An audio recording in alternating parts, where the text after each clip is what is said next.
성경을 보면 의심과 믿음이라는 단어가 함께 등장하는 구절들이 굉장히 많이 있습니다. 그래서 우리가 의심을 생각할 때 먼저 그 의심이 굉장히 부정적인 것으로 생각하는 경우가 있습니다. 그래서 의심을 우리가 항상 부정적인 것으로 생각하고 건전한 생각이라고 생각하지 않을 때가 있는데요. 제가 자동차 키를 항상 잃어버릴 때마다 저는 아내를 쳐다봅니다. 아내를 한번 쳐다보고 여보 자동차 키 어디 있어요? 이렇게 물어보면 아내는 제가 안 만졌어요 이렇게 얘기하는 거예요. 그러면 저는 이제 아내를 다시 한번 쳐다봅니다. 이렇게 쳐다보는 거예요. 정말인가?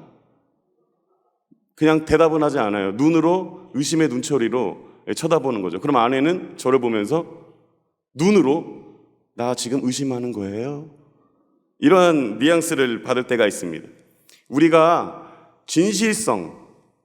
진실성이 의심받는 것은 굉장히 불쾌한 거지만 기억력은 언제나 의심의 대상이 되어야 합니다.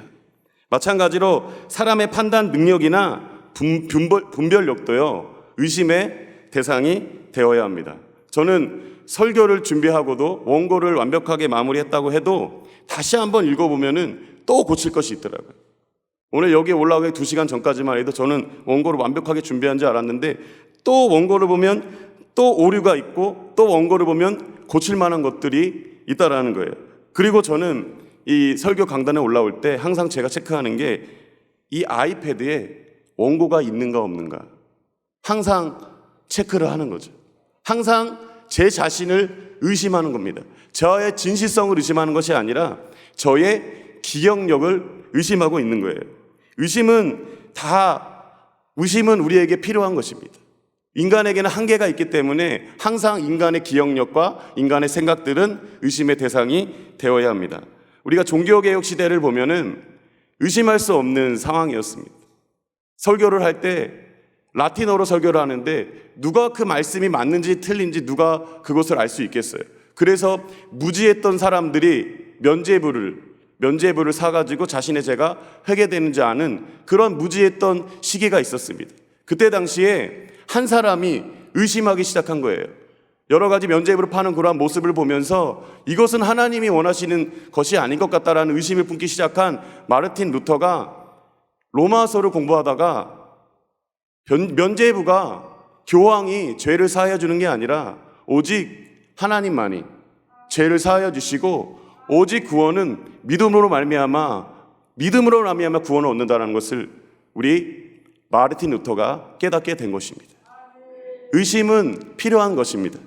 그런데 우리 성경에서 의심하지 말라고 할 때는 이런 뜻입니다. 하나님을 향한 절대적인 신뢰를 의심하지 말아라. 하나님은 신실하신 분이시다.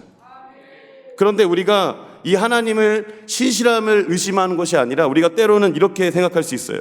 믿음이라고 얘기했을 때 우리 자신을 신뢰할 수가 있습니다. 우리 자신을 신뢰하는 거예요.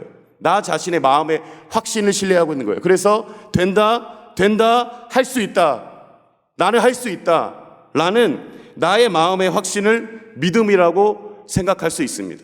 오늘 야고보서 1장 6절 말씀을 우리 함께 보도록 하겠습니다. 우리 함께 읽어볼까요? 시작.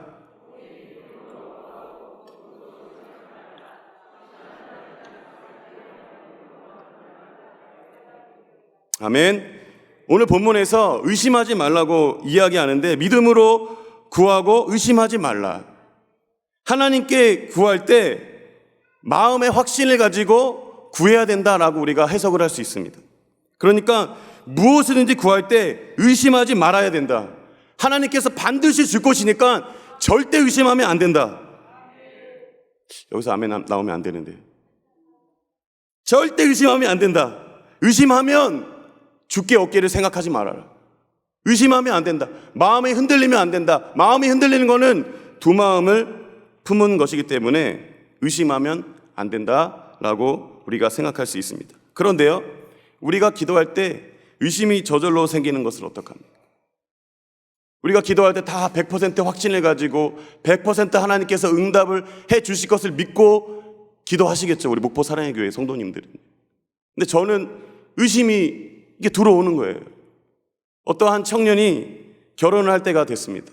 이제 결혼할 때가 돼가지고 결혼할 시기를 이제 좀 지났어요. 그런데 때마침 한 자매가 교회에 온 거예요. 이래가지고 이 청년이 마음에 소원이 생겼습니다. 이 자매와 결혼하게 하여 주옵소서. 그러면서 이제 기도의 자리에서 기도하는 거예요. 막 기도하는 거. 하나님, 저 자매와 기도하기래. 결혼하게 해 주시옵소서. 결혼하게 해 주시옵소서. 그런데요, 이렇게 기도를 했는데 그 자매가 눈길조차 주지 않는 거예요. 그래가지고 또 기도의 자리에서 기도합니다. 하나님, 제 마음에 지금 의심이 드는데, 하나님, 저 자매와 결혼해야 되는데 자매가 저한테 눈빛조차 주지 않습니까? 하나님, 제 마음에 지금 의심이 생겨요. 저 어떻게 해야 되는 거예요? 하면서 된다, 나를 좋아할 것이다 라고 계속 기도했는데, 알고 보니까 자매가 남자친구가 있었던 거예요. 그리고 얼마 후에 결혼해서 신혼교구로 올라갔습니다. 이때 여기서 된다 이것은요, 정신통일입니다. 된다, I can do it, just do it. 이거는요, 나에 대한 확신을 이야기하고 있는 거예요. 나에 대한 확신을 이야기하고 있는 거예요.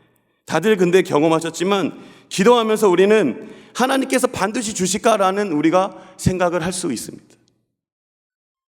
마태복음 17장 20절 말씀입니다. 우리 함께 읽어볼까요? 시작. 너희 믿음이 작은 까닭이니라. 진실로 너희에게 이르노니 만일 너희에게 믿음이 겨자씨 한 알 만큼이 있어도 이 산을 명하여 여기서 저기로 옮겨지라 하면 옮겨질 것이요 또 너희가 못할 것이 없으리라. 아멘. 아멘. 이 말씀 듣고 저는 유달산에서 이것을 한번 해보고 싶은 마음이 들었어요. 유달산이요, 고하도로 옮겨질지어다. 근데요, 산이 안 움직이는 거야. 꿈틀도 안 해요. 그때 마음에 의심이 안 생길까요? 안 옮겨지는 거야? 왜 안 옮겨지지? 이러한 마음이 저절로 우리에게 생기는 거 아닐까요? 저는 의심이 굉장히 자연스러운 거다라고 생각이 듭니다. 그래서 정리하면 우리가 오해하는 것이 있어요. 정리해 보면은 이렇습니다. 의심이란 한번 읽어볼까요? 시작. 안 될지도 모른다는 생각이고, 믿음이란 반드시 될 것이라는 확신입니다. 우리가 이것으로 착각할 수가 있어요. 제가 이것을 이제 계속해서 풀어나가겠습니다. 저희 아버지께서 우간다 선교를 다녀오시고 2주 되던 날, 그날까지 몸살이신 줄 아셨던 아버지께서 열이 떨어지지 않으셨습니다.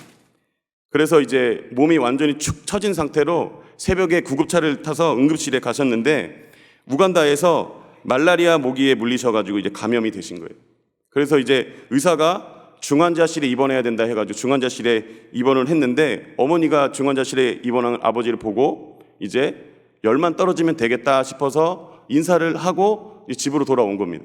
그리고 나서 이제 다음 날이 되었는데, 저도 그러면 열만 떨어지면은 심각한 말라리아가 아닌 줄 알았어요. 그리고 마음이 평안했습니다. 그리고 청년들도 집에 초대해가지고 식사도 하고, 아버지 말라리아 걸렸는데 곧 나을 거예요, 이렇게 얘기를 했는데, 그 다음 날 연락이 왔는데 아버지가 말라리아 중에서도 가장 강한 열대열 말라리아에 감염되셔가지고 어머니가 병원을 가셨는데, 아버지가 어제까지만 해도 의식이 있었던 분이 의식이 없어진 거예요. 그리고 병원 의사가 하는 얘기는 지금 많이 늦으신 것 같다고. 2주 동안 안에 그런 열이 일어났으면 오셨어야 됐는데, 저희 아버지는 몸살인지 아시고 버티고 계시다가 늦게 가신 거예요. 그래서 병원에서도 이제 좀 늦은 것 같습니다. 상황이 많이 어렵습니다 라고 이야기하면서 한마디를 더 했는데, 그 마디가 이 상황이면 6명에 2명, 5명에 1명 정도는, 5명에 1명 정도는 사망할 수 있다라는 이야기를 듣는 순간에 제가 마음이 막 무너지더라고요. 청천벽력 같은 그러한 막 소식을 들으니까 마음이 막 무너져 내렸습니다. 그런데 제 마음 한구석에는 어떠한 마음이 있었냐면, 하나님 데리고 가시면 안 돼요. 하나님 우리 아버지 데리고 가시면 안 돼요. 왜냐하면 제가 아버지하고 마지막으로 통화했었을 때가 그 이틀 전이었는데, 아버지에게 제가 좋은 말을 해드렸던 게 아니었어요. 아버지, 저 너무 힘들어요. 아버지, 저 너무 힘들어요. 아버지에게 좋은 모습으로 전화드린 게 아니라 아버지, 저 너무 힘들어요 라고 이야기한 게 마지막 통화라고 생각하니까 너무 마음이 아프더라고요. 그리고 나서 제가 서울로 올라가는데 제가 기도하는 가운데 이러한 기도가 드는 거예요. 하나님, 우리 아버지 살려주세요. 지금 천국으로 데리고 가시면 안 돼요. 하나님 살려주세요 라고 제가 기도를 했습니다. 그런데 이때 우리 하나님께서 저한테 이렇게 얘기한다면 어떻게 생각하십니까? 대호야, 너 지금 나 의심하는 거니? 너 나 지금 의심하는 거니? 내가 네 아버지 못 살릴 것 같아? 왜 너는 천국에 데리고 간다라고 생각하는 거니? 너는 왜 나를 의심하는 거니? 이렇게 하나님께서 묻는다면 어떠한 생각이, 어떠한 마음이 드십니까?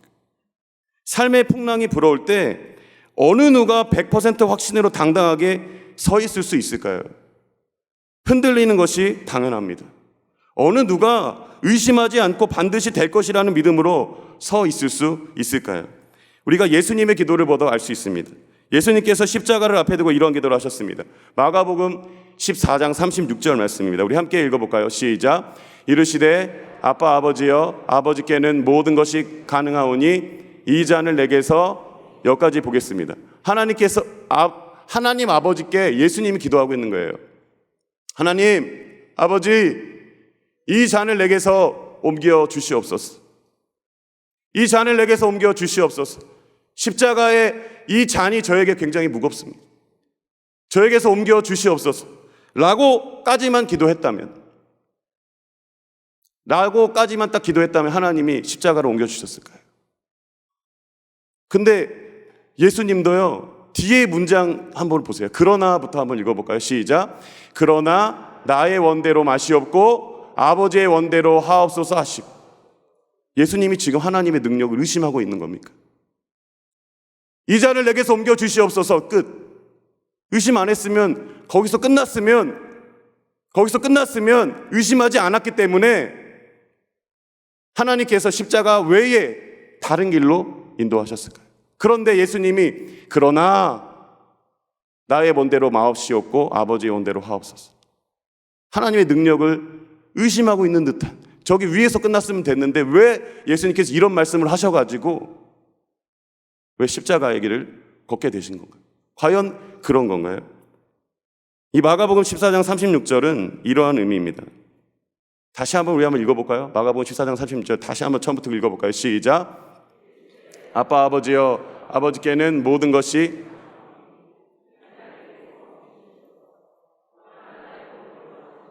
아버지의 원대로 하옵소서 하시고. 이것은 고난 가운데서도 전적으로 하나님을 신뢰하겠다는 그 하나님의 고백, 예수 그리스도의 고백입니다. 야고보 사도는 오늘 본문을 통해서 어떻게 하면 기도의 응답이 100% 되는지 비결을 가르쳐 주고 있는 것이 아닙니다. 오늘 문맥을 보면 고난의 현실 가운데 고난의 현실입니다. 고난이 있을지라도 우리에게 기도가 필요하다라는 것을 우리에게 보여주고 있는 것입니다. 고난 중에 기도가 절대적으로 필요하다라는 것을 우리에게 말씀하고 있는 거예요. 그렇다면 의심하지 말고 믿어야 할 것은 무엇입니까? 그것은 하나님의 선하심, 하나님의 뜻하심. 비록 내 눈에 보이지 않지만 그 하나님은 선하시다. 그 하나님은 나와 함께 하신다. 모든 것이 합력하여 선을 이루시는 분이 우리 하나님이시다. 지금 고난 가운데 하나님이 보이지 않는 그런 상황 가운데 있을 때 소망 없는 사람처럼 낙심하지 말고 선하신 하나님을 붙들어라. 고난 가운데 이 하나님을 붙들어라 라는 의미입니다. 요셉이 하나님의 계시를 받은 후에 요셉의 삶을 보면은 하나님의 계시와는 전혀 다른 곳으로 요셉이 흘러갔어요. 팔려갔죠. 억울한 누명을 써서 또 다시 감옥에 들어갔죠. 감옥에 들어갔는데도 꿈을 해석해 주는데도 자신을 잊어버렸죠. 완전히 요셉의 인생을 보면 하나님의 계시와는 전혀 다른 방향으로 움직이는 것 같은데, 그러나 우리 하나님은요, 그 고난 가운데, 요셉의 고난 가운데 그 신실하신 하나님은 요셉과 언제나 함께 하셨습니다. 그리고 신실하신 하나님은 그의 삶의 모든 시간을 낭비하지 않으셨습니다. 보디발 장군 집에서 집안 살림살이를 하면서 작은 규모의 국무총리 실무 경험을 하게 하셨습니다. 그리고 감옥에서도 헛된 시간이 아니었고, 감옥에는 이 감출 것이 없잖아요. 가면을 안 쓰잖아요. 감옥에 온 사람들이 누가 가면을 쓰고 내숭 누가 그런 걸 하겠어요. 그러니까 감옥에 오면은 사람들의 속내를 속속히 할 수 있죠. 그리고 감옥에는 국가적으로나 여러 가지 문제적, 경제적으로나 어려운 일들, 죄를 범한 사람들이 오기 때문에 감옥에 있어서 사람들을 만나다 보면은 이 국가에 대한 문제들도 파악할 수 있게 된 거예요. 우리가 봤을 때 요셉이 감옥에 있는 것이 너무나도 안타까운 것처럼 보이지만 하나님은 요셉을 훈련시키셨습니다. 국무총리 예비학원에 하나님께서 보내셔가지고 국무총리로 세워줘서 잘 감당할 수 있도록 하나님은 그 요셉의 시간을 낭비하지 않으셨습니다. 그 하나님은 우리의 삶에도 낭비가 없으신 분이십니다. 고난 가운데 나를 확신하지 마시고 신실하신 하나님을 붙드시는 저와 여러분 되기를 간절히 소망합니다.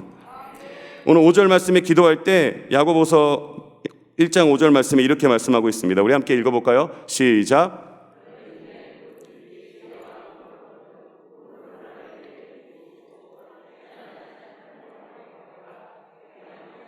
아멘. 지혜를 구하라고 얘기하는 거예요. 6장 그 전 구절에 보면 지혜를 구하라고 하는 거예요. 이 지혜가 무엇이냐면 고난을 다 해석할 수 있는 능력이 될 수도 있지만 저는 이렇게 생각이 듭니다. 고난 가운데 하나님의 살아계심을 느끼게 하여 주옵소서. 제가 고난 가운데 하나님의 살아계심을 알게 하여 주옵소서. 이 상황이 어렵고 답답하고 어렵지만 하나님, 그 하나님의 살아계심을 내가 느끼게 하여 주옵소서. 이 지혜를 구하는 거죠. 하나님 나와 함께 하심을 구하는 겁니다. 욥이 고난 가운데에서도 욥이 자신을 원망하고 하나님을 원망했어요. 자신의 생애를 저주했습니다. 그럼에도 불구하고 욥은요, 욥의 특징이 있는데 욥은 하나님 곁을 떠나지 않으셨어요. 하나님 곁을 떠나지 않았습니다. 항상 기도의 자리에 있었습니다. 원망도 하나님께 했습니다. 모든 것을 하나님께 한 욥의 결국은 무엇이냐면 욥기 42장 5절 말씀입니다. 우리 함께 읽어볼까요? 시작. 내가 주께 대하여 이제는 눈으로 주를 배웁나이다. 아멘. 선하신 하나님이 의심되는 그 순간에도 끝까지 매달려 기도하고 하나님을 찾는 것입니다. 시편 기자가 하나님께 지혜를 구한 기도를 했어요. 시편 43편 2절 말씀 보면 주는 나의 힘이 되신 하나님이시거든 어찌하여 하나님 나를 버리셨나이까? 내가 어찌하여 원수의 억압에서 말미암아 슬프게 다니나이까? 하나님께 지혜를 구하는 거예요. 고난 가운데 있을 때 하나님, 제 상황이 지금 왜 이런 상황입니까? 하나님의 살아계심을 느끼게 하여 주옵소서. 하나님, 제가 상황이 너무나도 어렵습니다. 근데 이 고백의 끝에 43장 5절에 시편 기자의 고백입니다. 우리 함께 이 말씀 읽어볼까요? 시작. 내 영혼아, 내가 어찌하여 낭망하여 어찌하여 내 속에 불안해하는가? 너는 하나님께 소망을 두라. 그가 나타나 도우심으로 말미암아 내 하나님을 여전히 찬송하리로다. 아멘. 하나님께 지혜를 구하니까 하나님이 나와 함께 하시는구나. 그 하나님께 소망을 둬야겠다. 이렇게 고백을 하게 된 것입니다. 고난 가운데 있을 때에 우리의 몸부림은 마음의 평정을 유지하는 것이 아니라 아무리 우리가 흔들려도 나는 흔들릴지 몰라도 흔들리지 않는 하나님을 붙잡는 것입니다. 우리는 흔들립니다. 우리는 흔들려요. 당장의 성령 충만 받아도 교회 앞에 나가면 흔들리는 게 우리의 마음입니다. 그래서 여전히 우리는 흔들리지 않으시는 그 하나님을 붙잡는 것입니다. 그 하나님을 의지하는 것입니다. 믿음으로 구하고 조금 더 의심하지 말라고 하는 말은 마음의 평정을 찾으라는 뜻이 아니라 고난 중에 선하신 하나님을 놓치지 말아라. 우리 하나님은 선하시다. 고난 중에 하나님의 원하심과 뜻이 있음을 의심하지 말고 그럼에도 하나님을 찾으면 이 고난은 틀림없이 인내를 통하여 유익을 이룰 것이다. 할렐루야. 아버지께서 위독하시다라는 소식을 듣고 드림채플 입당 예배 준비를 하다가 이제 서울로 올라갔습니다. 서울로 올라갔는데 응급실에는 보호자가 이제 한 명밖에 없어서 저희 아버지가 기적적으로 한림대병원에서 삼성병원으로 옮기게 됐어요. 삼성병원에 들어가기 굉장히 힘들거든요. 삼성병원도 기적적으로 들어가셨는데 응급실에 계실 때 보호자로 저희 형이 있었습니다. 그래서 제가 밤중에 도착해가지고 응급실에서 아버지 얼굴을 보고 싶은데 못 들어간다는 거예요. 그래서 밖에서 이제 형이랑 잠깐 대화를 하는데 형이 저한테 이렇게 얘기했거든요. 저희 형이, 대호야, 아버지가 호전이 안 돼.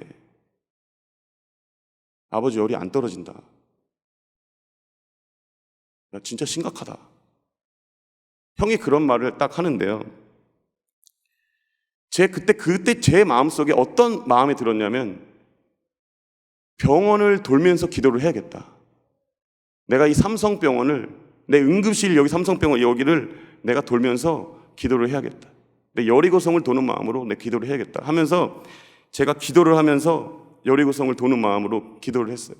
그러면서 이렇게 기도했어요. 하나님, 하나님의 뜻이 무엇인지 모르겠지만 선하신 하나님의 뜻이 있는 줄 믿습니다. 이 상황에도 선하신 하나님을 놓지 않게 해 주시옵소서. 하나님, 이 시간이 간증의 시간이 되게 하여 주시옵소서. 제가 그런 마음이 팍 들더라고요. 그 도는 가운데 그런 마음이 팍 들더라고요. 그래서 제가 그 가운데에서 사진을 찍었어요. 이게 삼성 서울병원 앞에서 제가 돌다가 사진 찍은 거예요. 제가 간증의 주인공이 되게 해달라. 하나님, 제가 이 사진을 쓰게 해 주시옵소서. 제가 그러면서 사진을 찍었거든요. 그런데 이제 제가 그런 상황 가운데 있어도 형이랑 카톡을 하는데, 대호야, 열이 안 떨어지신다. 아직 의식이 없다. 그런 얘기를 하고 있었습니다. 근데 제 아는 동기가, 이거 우픈 얘기인데요. 해드려도 될까요? 제 아는 동기가 자기 교회에 권사님을 데리고 온 거예요. 기도해 주겠다. 목사님이거든요. 권사님 데리고 와가지고 저희 아버지를 기도해 주겠다고 응급실 앞에 차를 딱 세우고 저를 붙잡고 이제 기도해 주겠다고 하면서 저한테 그런 거예요. 형, 저기 아버지 성함이 안중근 목사님이죠? 그런 거예요. 그래서 제가 그 소리 듣고, 야 임마, 내가 임신데, 야 내가 임신데 우리 아버지가 안중근 목사님이겠냐?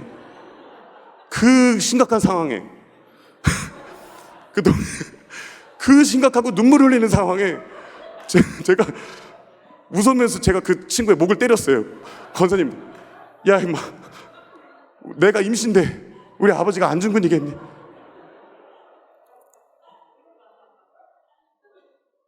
이런 에피소드가 있었습니다. 그러고 그런 상황 기도를 받고 제가 이제 목포에 토요일 저녁에 목포로 내려왔는데요. 그날 이제 실은 다음 날 중등부 대비 설교를 해야 되는 날이었어요. 입당 예배이기 때문에 중등부 첫 설교를 하는 날이었어요. 원래 같았으면 그 마음에 이 설교 준비가 안 돼야 되는데 제가 설교 준비를 하는데 설교 준비가 그냥 술술술 되는 거예요. 술술술 그냥 설교 준비가 되고 그냥 마음에 갑자기 그냥 평안함이 막 찾아왔어요. 평안함이 찾아왔어요. 근데 연락을 해도 똑같대요. 근데 평안함이 막 찾아오더라고요. 그리고 중등부 설교하기 10분 전에 이제 교사 선생님들 인사드리고 기도회를 하고 설교하기 10분 전에 딱 카톡이 왔는데 이 카톡이었어요. 대호야, 아버지 깨어나셨다. 아버지 깨어나셨다. 제가 그 얘기를 듣고, 네, 감사합니다. 네. 제가 그 얘기를 듣고 딱 떠오른 게 뭐였냐면, 우리 하나님은 선하시다. 우리 하나님은 모든 것이 합력하여 선을 이루시는 하나님이시다. 우리 선하신 하나님은요, 아버지께서 말라리아로 죽음의 사토를 벌이는 가운데 아버지께서 목회하고 계시는 북부교회 온 성도들이 아버지를 위해서 밤새 기도하게 하셔서 코로나로 식었던 기도의 불을 살려주셨습니다.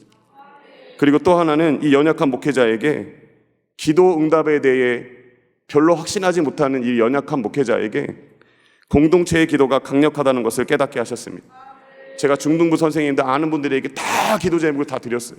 그리고 다 기도해 주셨어요. 그리고 제가 느낀 것은 우리 하나님은 모두가 합력하여 기도할 때 그 기도에 응답해 주시는 분이시고, 공동체의 기도에 응답해 주시는 분이시구나.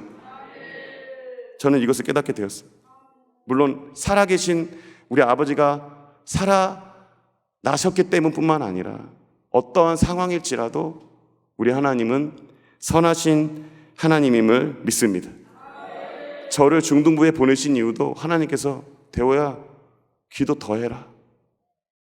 기도 더 해야 된다. 목이 찢어질 정도로 기도해야 된다. 목이 정상적이 될 날이 없어요. 목이 계속 쉬고 있습니다. 중등부 가가지고 목이 살아나는 날이 없어요. 하나님께서 기도하라고 하신 것 같아요. 그리고 이러한 음성을 주시더라고요. 대호야, 고난 중에 기도의 끈을 놓지 말아라. 기도 없는 목회자 되지 마라. 기도 없는 목회하지 말아라. 이렇게 말씀하시는 것 같아서, 그러면서도 다시 한번 나아가기로는 이번 여름 수련회 때 우리가 기도할 때 정말로 놀라운 역사가 일어날 줄 믿습니다. 오직 믿음으로 구하고 조금 더 의심하지 말라. 흔들리는 나를 붙잡지 말고 흔들리지 않으시는 하나님 붙잡고 기도의 끈을 놓치지 말아라. 우리 하나님은 선하시다. 그 하나님, 선하신 하나님을 믿는 일에 조금 더 흔들리지 말고 모든 형편과 사정을 아내는 저와 우리 모든 성도님 되시기를 간절히 소망합니다. 아멘.